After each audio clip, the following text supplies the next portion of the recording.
Alright, this is to help you with some significant figure issues. Alright, let's take a look at some of these numbers and figure out how many significant figures they have. With this one has 5 significant figures because there's 5 non-zero digits. With this one there are 3 significant figures. The leading zeros, the zeros out the front, are never significant, and I can prove this to you by writing the number in scientific notation. You can see that there's no mention of any zeros out the front.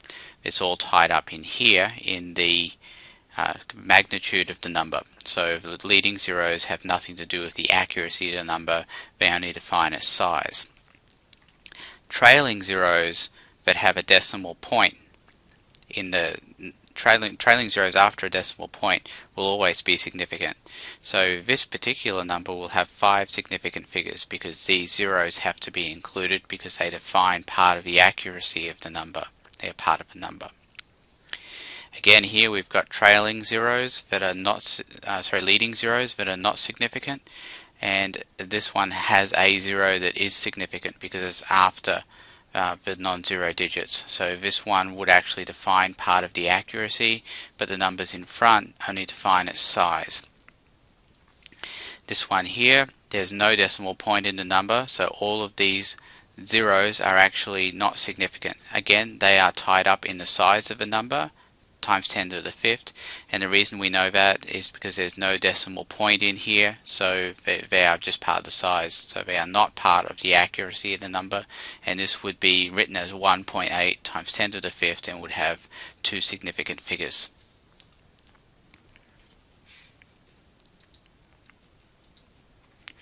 Alright, when you're doing addition and subtraction, the rules state that the answer must contain the smallest number of decimal places of the numbers that you're using to get that figure. So we have 2 addition problems here.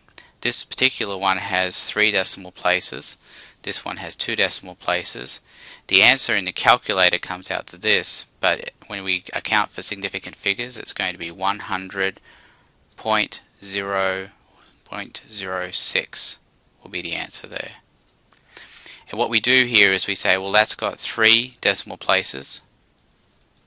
This one has 2 decimal places. So the answer can only have 2 decimal places.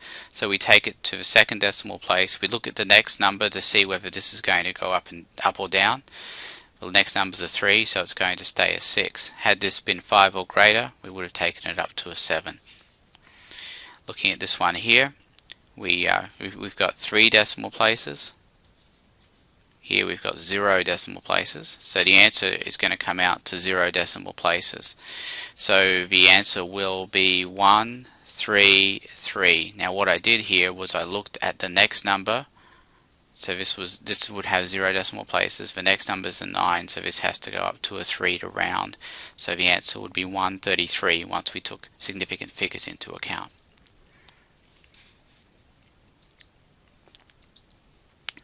With multiplication and division, we use another set of rules. We use significant figures to figure out how many significant figures there will be in our answer.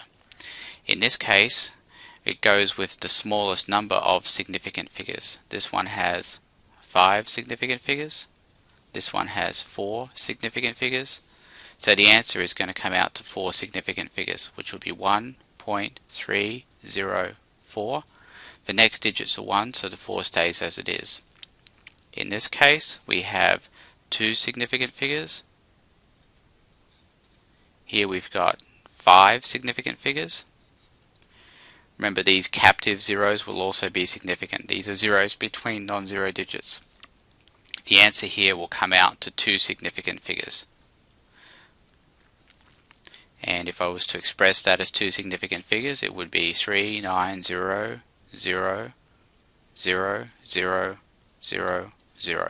So now that would have 2 significant figures.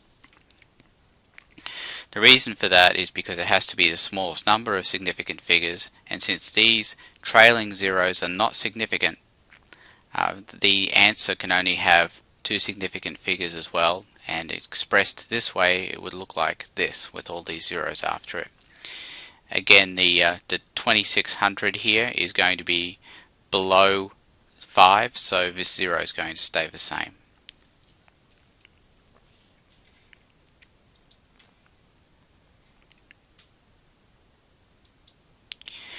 when we're dealing with conversion problems,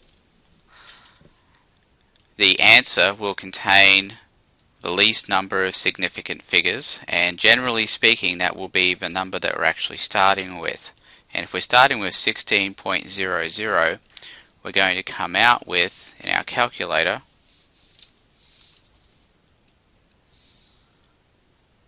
6.299212598. Now since this has four significant figures,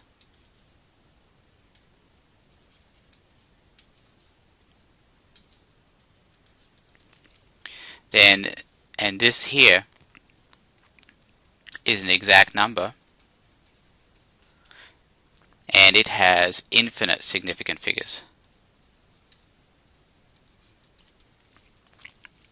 So this is going to come out to four significant figures, and four significant figures would be 6.299, and the next digit's a 2, so it's going to stay a 9, and it would be, and the answer would be 6.299 inches.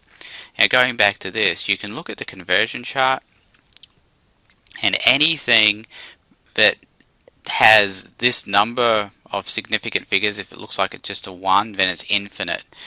And if it was 2.54, then that's exactly what it is, and that's infinite significant figures. Those are exact numbers. Things like 1, 1000, etc., those have infinite significant figures. But some of them are going to be, they're going to be spread out, and they might be like 2.21987 or something like that, and that would have as many significant figures as it has on the conversion chart. In general though, the figures on the conversion chart will not define the number of significant figures in these conversions.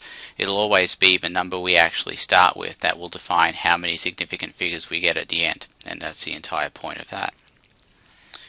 Alright, let's say we were doing a temperature conversion. A temperature conversion, see this up here was a multiplication division, so it went by significant figures. This is a subtraction problem, so it's going to go by number of decimal places. So in my calculator,